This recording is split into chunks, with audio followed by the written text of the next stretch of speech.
ब्रह्मानन्दं परमसुखदं केवलं ज्ञानमूर्तिं द्वन्द्वातीतं गगनसदृशं तत्त्वमस्यादिलक्ष्यम् एकं नित्यं विमलमचलं सर्वधी साक्षभूतं भावातीतं त्रिगुणरहितं श्रीगुरुं तन्नमामि।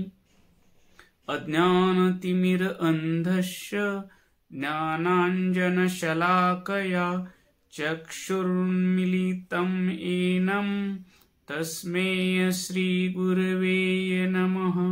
तस्मै श्रीगुरवे नमः।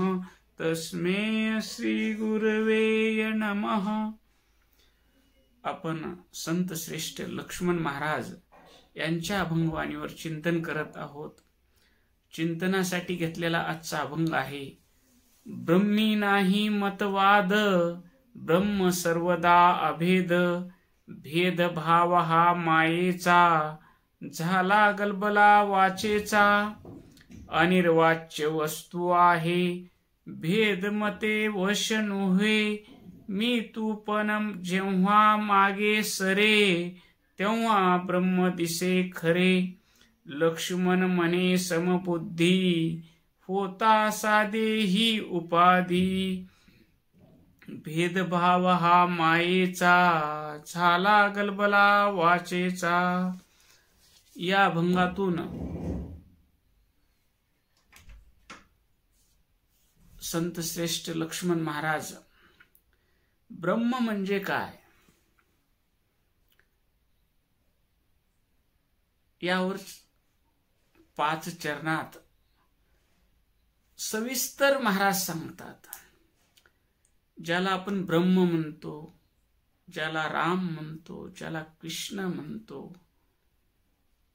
ज्याला विष्णू म्हणतो, ज्याला शिव म्हणतो, ज्याला आत्मा म्हणतो, ज्याला परमात्मा म्हणतो, ते नेमकं आहे कुठे आणि कसं आहे?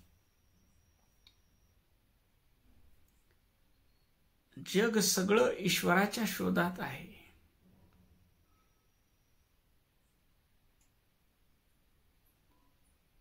एका त्या तत्वाला कुणी ब्रह्म म्हणत, कुणी आत्मा म्हणत, कुणी शिव म्हणत, कुणी विष्णू म्हणत, कुणी ब्रह्मदेव म्हणत, कुणी कृष्ण म्हणत, कुणी राम म्हणत, कुणी जीसस म्हणत, कुणी पैगंबर म्हणत। एक सद्विप्रा बहुधा वदंती, एका सत्याला हजारो नावाने हाक मारतात त्या परमेश्वराला। तो परमेश्वर राहतो कुठं? त्या परमेश्वराचं अस्तित्व काय आहे? ते ब्रह्म असतं कुठं? हे संत श्रेष्ठ लक्ष्मण महाराज आजच्या प्रस्तुत अभंगातून सांगतात। ब्रह्मी नाही मतवाद ब्रह्म सर्वदा अभेद। ब्रह्म चैतन्य स्वरूप आहे, जे आपल्यामध्ये मी हा हुंकार निघतो, मी आहे ते अस्तित्व, जे आपल्यामधून मी आहे जो म्हणतो आपण, ते अस्तित्व म्हणजेच ब्रह्म आहे। ते अस्तित्व म्हणजेच ईश्वर आहे। ते अस्तित्व म्हणजेच शिव आहे। ते अस्तित्व म्हणजेच विष्णू आहे। ते अस्तित्व म्हणजेच या ब्रह्मांडाचा ईश्वर आहे। तिन्ही देवाचे विश्राम धाम, अमचे गुह्य रूप परम, तयाचे सत्ते सृष्टी कर्म, करीती देव आनंदे। तिन्ही देवाचं, ब्रह्मा विष्णू महेशाचं विश्रामस्थान जर कोणचं असेल तर ते आमचं स्वरूप आहे, ते आमचा आत्मा आहे, ज्याला आपण मी आहे म्हणतो। कोण आहे विचारल्यानंतर स्वाभाविकच आतून आवाज येतो, मी आहे। ते मी म्हणजेच ब्रह्म आहे। ते मी म्हणजेच ईश्वर आहे. त्या मीचा, त्या ब्रह्माचा जन्म होत नाही, त्याचा मृत्यूही होत नाही. ते अखंड असं तत्व आहे. ते सजातीय, विजातीय आणि स्वगत भेदाच्याही पलीकडलं तत्व म्हणजे ब्रह्मतत्व. सजातीय भेद, विजातीय भेद आणि स्वगत भेद. विजातीय भेद म्हणजे एक पशु आहे आणि झाड आहे. हे दोन्ही वेगळे वेगळे आहेत. पशु वेगळा आणि झाड वेगळं. हा झाला विजातीय भेद. सजातीय भेद, पशुच आहेत. गाय गाय आहे, म्हैस म्हैस आहे. दोन्हीही पशु आहेत, पण त्या जातीतही भेद आहे. गाय गाय आहे आणि म्हैस म्हैस आहे. आणि स्वगत भेद, हे माझं शरीर एकच आहे, पण हाताचे करंगुळी वेगळी आहे, अनामिका वेगळी आहे, मध्यमिका वेगळी आहे, तर्जनी वेगळी आहे, अंगुठा वेगळा आहे, कान वेगळे आहेत, नाक वेगळे आहेत. एकाच देहाचे वेगळे वेगळे अवयव, हा स्वगत भेद. पण हा ब्रह्म, ज्याला आत्मा म्हणतो, ज्याला ईश्वर म्हणतो, ज्याला शिव म्हणतो, ते तत्व या तिन्ही भेदापासून वेगळं आहे, अभेद आहे. ते द्रष्टा आहे, साक्षी आहे. या देहाचा साक्षी आहे, या मनाचा साक्षी आहे, या बुद्धीचा साक्षी आहे. जन्म न मरण हा देहाचा धर्म आहे. तहान भूक हा प्राणाचा धर्म आहे. सुख दुःख हा मनाचा धर्म आहे. बरं वाईट, लाभ हानी हा निर्णय करण्याचा बुद्धीचा धर्म आहे. पण या सर्वांचा साक्षी जो या देहात राहतो, त्याला आपण मी म्हणून सहज आपला उच्चार होतो, ते चैतन्य आहे. ते आनंद रूप आहे, ते शांत स्वरूप आहे, ते प्रेम स्वरूप आहे, ते विश्वव्यापक आहे.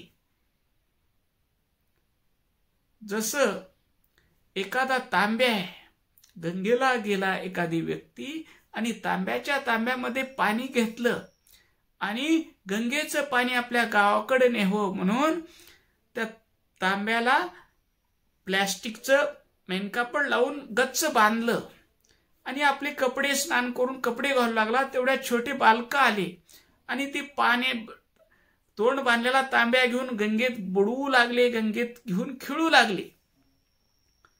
गंगेतलं पाणी वेगळं आणि त्या तांब्यातलं पाणी वेगळं आहे का? गंगेतलं पाणीही तेच आहे आणि त्या तांब्यातलं पाणीही तेच आहे. फक्त त्या धातूचा पडदा मध्ये आहे. तो पडदा बाजूला झाला की ते समग्र गंगेचं पाणी आहे. तसं या देहात जो आत्मा आहे, मम आत्मा सर्वभूतात्मा, माझा आत्माच सर्व प्राणीमात्राचा आत्मा आहे. मन्नाथ, माझा नाथच जगाचा नाथ आहे. मन्नाथ जगन्नाथ, मद्गुरु जगद्गुरु, मम आत्मा सर्वभूतात्मा. माझा आत्मा जो माझ्यातलं अस्तित्व आहे, जसं गंगेतलं पाणी त्या तांब्यातही होतं आणि गंगेतही होतं, तसं या देहात आणि सर्व प्राणी मात्राच्या देहात असलेलं चैतन्य अखंड आहे, एक रस आहे, ते वेगळं नाही. याचा अनुभव घेणं, याचं चिंतन करणं, याचं मनन करणं. सद्गुरूनं सांगितलं, तत्वमसी महावाक्याचा उपदेश केला. बाळा, ज्या ईश्वराला तू शोधत आहेस ते तूच आहेस. तूच सत्य आहेस, तूच चैतन्य स्वरूप आहेस, तूच आनंद स्वरूप आहेस, तूच विश्वव्यापक आहेस. तुला जन्म नाही, तुला मृत्यू नाही. याचं उदाहरण याचा अनुभव आपल्याला प्रत्येकालाच येतो. आपण आपलं बालपण पाहिलंय का नाही? बालपण पाहिल्यानंतर बालपण पाहिलं, बालपणातलं शरीर पाहिलं, आपल्याला कळत आपण जर स्मरणात गेलो, आठवलं, तर 2 वर्षाचा असताना आपण कसे होतो, 4-5 वर्षाचा असताना कसे होतो, जिल्हा परिषदच्या शाळेत 4थी पर्यंत जाताना आपण आपल्या देहाला पाहिलेलं आहे, पुन्हा हायस्कूलला जाताना आपल्या देहाला पाहिलेलं आहे, आपलं तरुणपण पाहिलं, आपलं लग्न पाहिलं, आपलं म्हातारपण आपण पाहत आहोत. हा देह परिवर्तनशील आहे आणि या देहाला पाहणारा आत्मा अपरिवर्तनशील आहे. त्या आत्म्यालाच वेदांतात ब्रह्म म्हणतात, सिद्धांतात त्यालाच शिव म्हणतात, भक्त त्यालाच राम म्हणतात, कृष्ण म्हणतात, त्यालाच विष्णू म्हणतात. तिन्ही देवाचे विश्रामधाम, अमुचे गुह्य रूप परम. मनोत माऊली सारखे संत म्हणतात, तिन्ही देवाचं विश्राम स्थान जर कोणचं असेल तर माझं गुह्य रूप आहे. सद्गुरूनं सांगितलं आणि आपण ऐकलं, मी ब्रह्मस्वरूप आहे, मी देह नाही, मी हे सतत बदलणारा देह नाही, मी या देहाचा साक्षी आहे. मनाला सुख झालं, मनाला दुःख झालं, हे परिस्थिती बदलणाऱ्या मनाचाही मी साक्षी आहे, निर्णय करणाऱ्या बुद्धीचाही मी साक्षी आहे. मी नित्य आहे, मी मुक्त आहे, मी ज्ञान स्वरूप आहे, मी प्रकाश रूप आहे. हे सद्गुरूच्या उपदेशानंतर उपदेशाचं मनन, उपदेशाचं स्मरण, मनन आणि निधिध्यासन केलं पाहिजे. मी हा देह नाही, मला जन्म नाही, मला मृत्यू नाही. तहान भूक हा प्राणाचा धर्म आहे, सुख दुःख हा मनाचा धर्म आहे, जन्म मृत्यू हा शरीराचा धर्म आहे. मी या सर्वापेक्षा वेगळा, नित्य, शाश्वत, निरंजन, ज्ञान स्वरूप, प्रेम स्वरूप, विश्वव्यापक चैतन्य मी आहे. याचं मनन करणं, याचं निधिध्यासन करणं आणि त्या भावात अखंड राहणं, असा ज्यांना अनुभव आला ते संत म्हणतात, ब्रह्मी नाही मतवाद. ब्रह्मामध्ये कसलाच मतवाद नाही, ती ब्रह्म अभेद आहे. तिथं सजातीय विजातीय स्वगत कसलाही भेद नाही. या देशात आहे, या देशात आहे, या देहात जे ब्रह्म आहे तेच सर्व देहात आहे. ज्याच्या सत्तेनं सूर्य प्रकाशतो, ज्याच्या सत्तेनं मेघ गरजतात, ज्याच्या सत्तेनं पर्जन्य वृष्टी होते, ज्याच्या सत्तेनं ज्वारीचा एक दाना पेरला की त्या कणसाला 1000 दाणे लागतात, ते ब्रह्म म्हणजे माझं स्वरूप आहे. ब्रह्मी नाही मतवाद, ब्रह्म सर्वदा अभेद. भेदभाव हा मायेचा, झाला गलबला वाचेचा. भेदभाव हा मायेचा आहे. माया म्हणजे जे नाही त्याला आपलं मानणं. लहान लेकरू महिना 2 महिन्याचं असताना ब्रह्मस्वरूप असतं. ते आपल्या स्वरूपात निमग्न असतं. कोण काकत घेईल त्याच्याकडे सहज जातं. त्याला हा आपला, हा लोकाचा असा भेदभावच नसतो. संसारातले व्यक्ती त्याला भेदभाव शिकवतात. बाळा, मी तुझी आई आहे, हे तुझे बाबा आहेत, हे तुझी आजी आहे, हे तुझे आजोबा आहेत, हे तुझं घर आहे आणि 12व्या दिवशी ठेवलेलं हे तुझं नाव आहे. ही मान्यता तो दृढ करून बसतो. मी फलाना व्यक्ती आहे, मी देह आहे, माझं हे घर आहे, माझे आई वडील आहेत, हे माझं गाव आहे, जिथं माझं माझं म्हणून बसतो.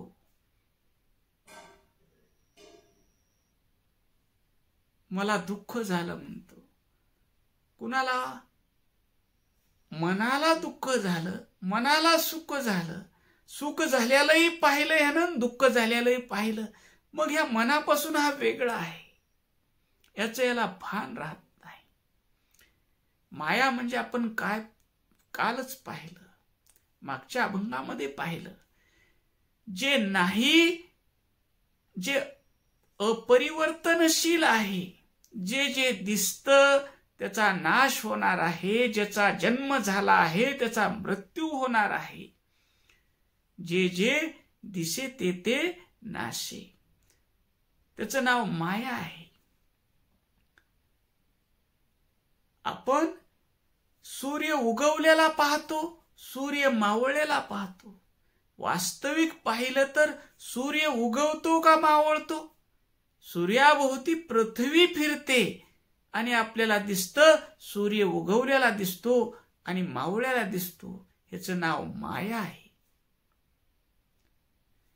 भेदभाव हा मायेचा, झाला गलबला वाचेचा. हे मायेनं भेदभाव केला, हा माझा हा तुझा, हा भेदभाव केला.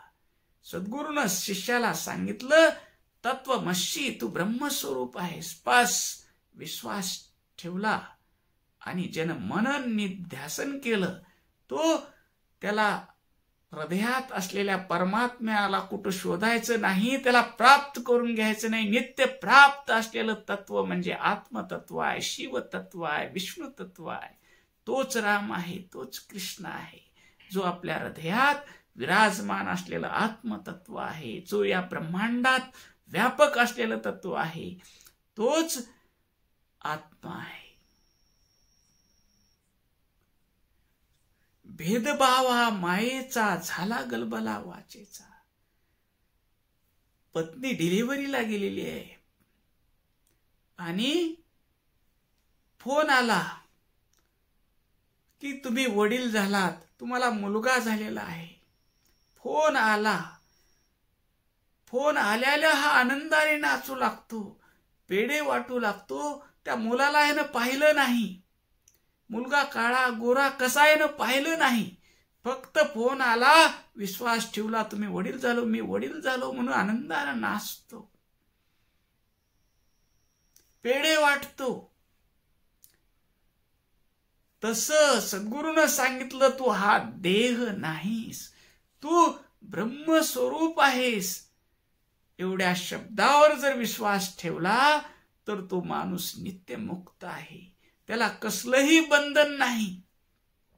अष्टावक्र गीतेमध्ये अष्टावक्र सांगतात, हे राजा जनका, जर तू या शरीरापासून स्वतःला वेगळं केलास आणि आपल्या चेतनेमध्ये जर विश्राम केलास तर तू नित्य मुक्त आहेस, तुला कोणतंच बंधन नाही.